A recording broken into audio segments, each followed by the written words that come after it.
আসসালামু আলাইকুম ওরহমতুল্লাহ ওবরাকাত। সকলকে আমার ইউটিউব চ্যানেল লাইট অফ ইসলামে স্বাগতম। আজকে আমি আলোচনা করব শবে কদর নিয়ে।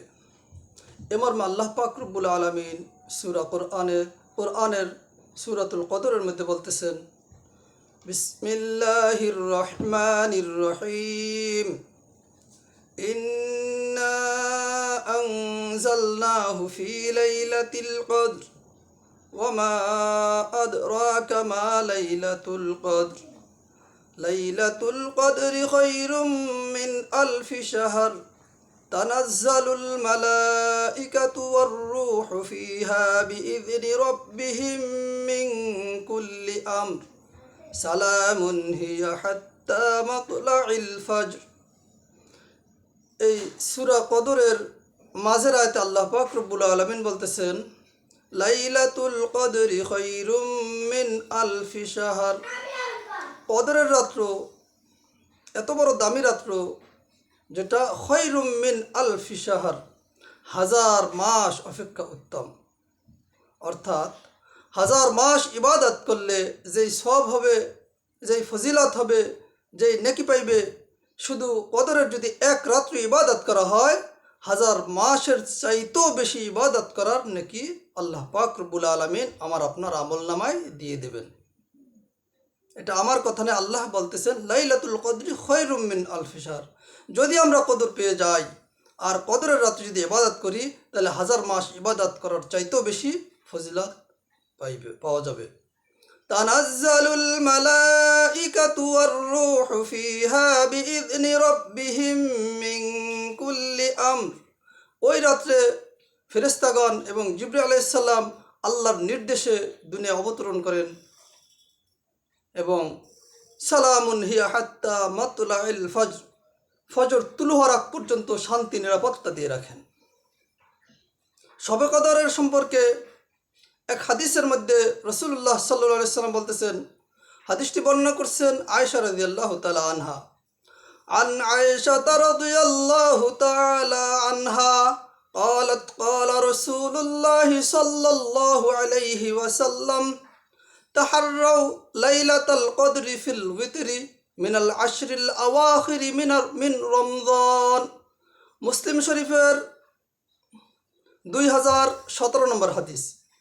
এই হাদিসের মধ্যে আল্লাহর রাসূল সাল্লাল্লাহু আলাইহি ওয়াসাল্লাম বলতেছেন, তাহাররাউ লাইলাতুল কদরি ফিল উইতরি, তোমরা লাইলাতুল কদর তালাশ করো বিজোর রাত্রিতে, ফিল উইতরি বিজোর রাত্রিতে, মিনাল আশরিল আওয়াখিরি শেষ দশকের, মিনাল আশরিল আওয়াখিরি মিন রমজান, রমজান মাসের শেষ দশকের বিজোর রাত্রিতে তোমরা লাইলাতুল কদর তালাশ করো। এই হাদিসটি বুখারী শরীফের 1129 নম্বর হাদিস, মুসলিম শরীফের 2017 নম্বর হাদিস। এখানে আল্লাহ রাসূল সাল্লাল্লাহু আলাইহি ওয়াসাল্লাম স্পষ্টভাবে ক্লিয়ারভাবে বলতেছেন, তোমরা লাইলাতুল কদর রমজানের শেষ দশকের বিজোর রাত্রিতে তালাশ করো। অর্থাৎ তার মানে বোঝা যায় লাইলাতুল কদর বিজোর রাত্রিতেই আছে। বিজোর রাত্রি বলতে 21, 23, 25, 27, 29। এখন যদি আমরা একটা দিন নির্দিষ্ট করে নেই, তাহলে এটা হাদিসের বিপরীত। যেমন আমরা 27-এ শবে কদর নির্দিষ্ট করে নিলাম, তাহলে যদি 27 শবে কদর নির্দিষ্ট করে নেই, তাহলে 21-এ কেউ তালাশ করবে না, 23-এ তালাশ করবে না, 25-এ তালাশ করবে না, 29-এও তালাশ করবে না। সে এই রাত্রিতে ইবাদত করলে যে সওয়াব পাইতো, সেই সওয়াব থেকে সে বঞ্চিত হইবে।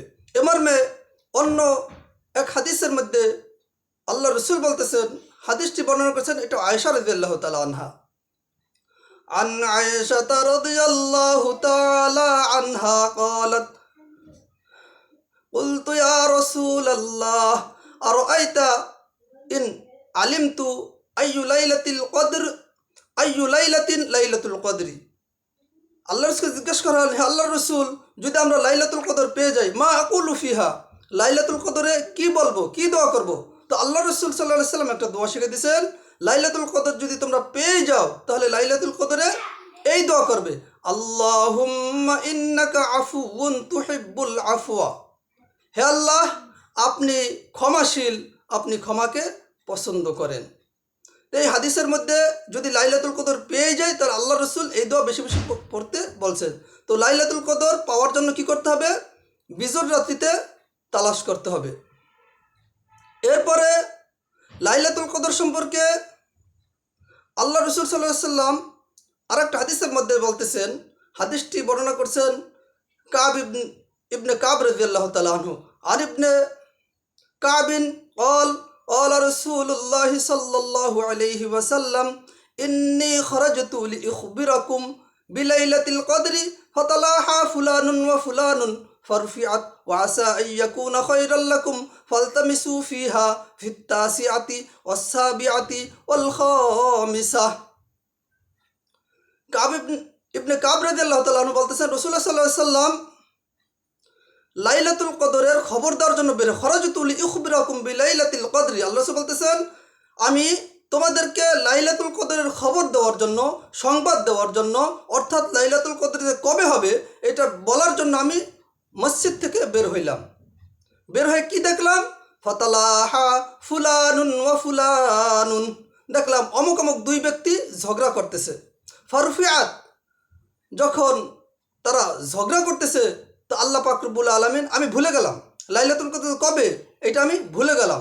ও আসা আইয়াকুনা খৈরাল লাকুম ফালতাম, তো আল্লাহ রসুল বলছেন আমাকে আল্লাহ পাক রব্বুল আলামিন ভুলাইয়া দিছেন, হয়তোবা এটার মধ্যে কোনো ভালাই বা কল্যাণ রয়েছে। তো আল্লাহ রসুল বললেন ফালতামিসুহা ফিত্তাসিআতি ওয়াসসাবিআতি ওয়াল খামিসা, তোমরা লাইলাতুল কদরকে 29, 27, 25 তারিখে তালাশ করো। আল্লাহ রসুল বিজর রাত্রির কথা বলেছেন। অন্য হাদিসের মধ্যে আছে 21, 23। তো সব মিলাইয়া শেষ দশকের বিজর রাত্রিতেই লাইলাতুল কদর। এই হাদিসটি বুখারী শরীফের 2023 নম্বর হাদিস। তো সব মিলাইয়া লাইলাতুল কদর শেষ দশকের বিজর রাত্রিতেই পাওয়া যাবে। যদি লাইলাতুল কদর পেয়ে যায় তো লাইলাতুল কদরে বেশি বেশি আমল করা, বেশি বেশি ইবাদত করা।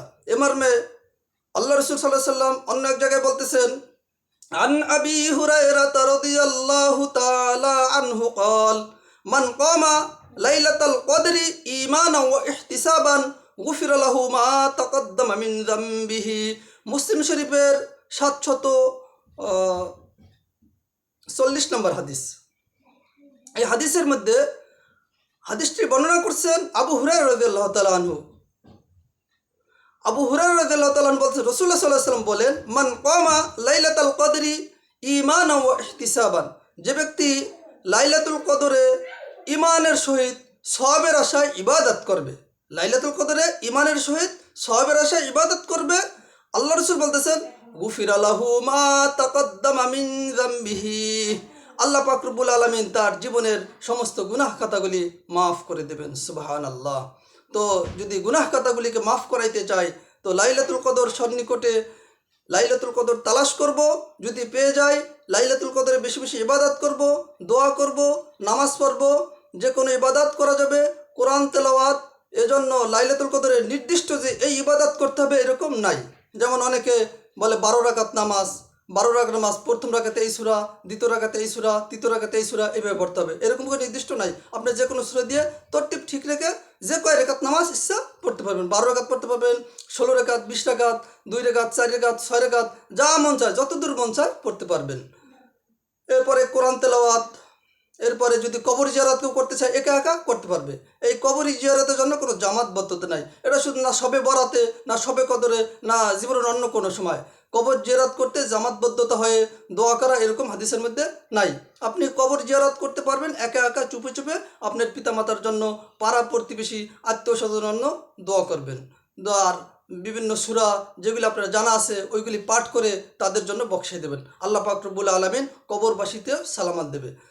তো রমজান প্রায় শেষের দিকে আল্লাহ পাক রব্বুল আলামিন আমাদেরকে সহিভাবে আমল করার, রমজান মাস পাইয়াও গুনাহকে মাফ করাই নেওয়ার তৌফিক দান করুক। আমিন। ওয়া আখির দাওয়ানা আনিল হামদুলিল্লাহি রাব্বিল আলামিন।